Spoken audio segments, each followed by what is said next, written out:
Bismillahirrahmanirrahim. Assalamualaikum warahmatullahi wabarakatuh. Alhamdulillah wassalatu wassalamu ala Rasulillah wa ala alihi wa sahbihi wa man walah wa ba'du. Jumpa lagi dengan saya Danang Arka, owner dari Alifah Hanibi. Alifah Hanibi adalah usaha milik kami yang bergerak di bidang perlebahan. Di belakang kami adalah contoh dari kotak-kotak lebah Apis mellifera yang sedang kami persiapkan untuk musim randu tahun 2020 ini yang akan datang insyaallah. Insyaallah musim ini sedang akan berjalan dan insyaallah satu pekan lagi kita akan menuju lokasi. Kali ini saya ingin menyambung tentang bahasan yang kemarin, yakni bagaimana menjadikan modal 2 juta menjadi ratusan juta dalam jangka waktu 3-4 tahun. Untuk sebagian orang mungkin ini hal yang susah, sedangkan untuk sebagian orang yang lain mungkin ini hal yang mudah.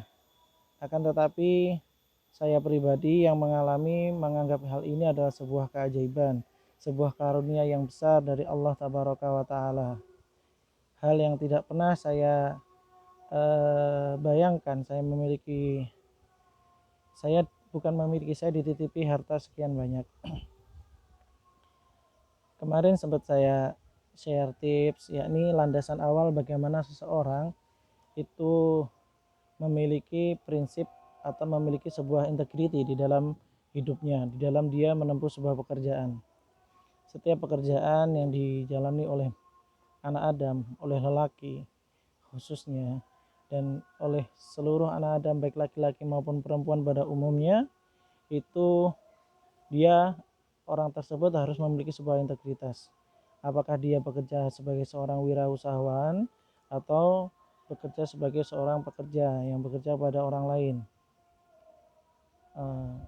Ikhwani fillah rahimani wa rahimakumullah, yang sering kita dengar, yang sering kita baca baik di obrolan dengan rekan kita ataupun kita membaca di media sosial atau di beberapa media lain, bahwa orang mengatakan lebih merdeka menjadi wira swastawan, menjadi pengusaha,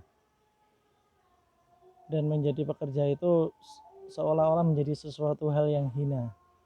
Sungguh ini sebuah ungkapan yang saya bilang keliru. Mengapa saya bilang keliru? Karena yang harus kita sadari adalah setiap orang itu diciptakan berbeda. Potensi setiap orang itu nggak sama. Ada orang yang cocok menjadi pekerja dan dia menjadi teladan ketika dia menjadi seorang pekerja, dan ada seseorang yang cocok menjadi pengusaha kemudian dia juga butuh pekerja untuk usahanya itu. Seperti halnya saya dulu juga karyawan. Saya pernah jadi karyawan di toko aluminium kurang lebih selama 5 tahun.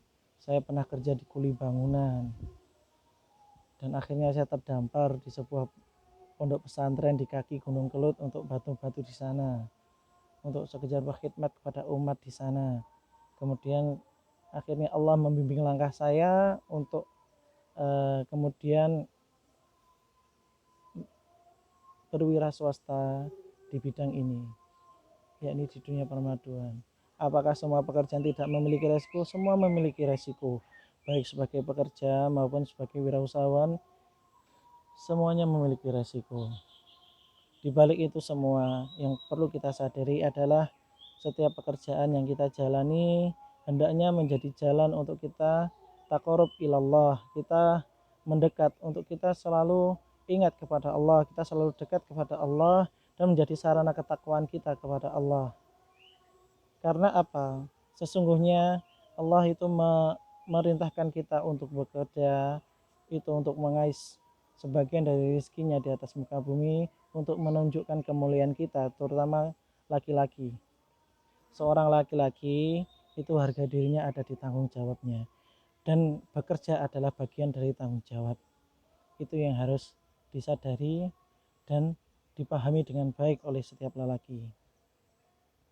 Lepas dari apakah pekerjaannya, apakah dia usahawan atau dia pekerja, yang penting pekerjaannya itu adalah halal, yang penting pekerjaannya adalah thayyib, dan yang penting pekerjaannya bisa mendatangkan keridhaan Allah tabaraka wa taala.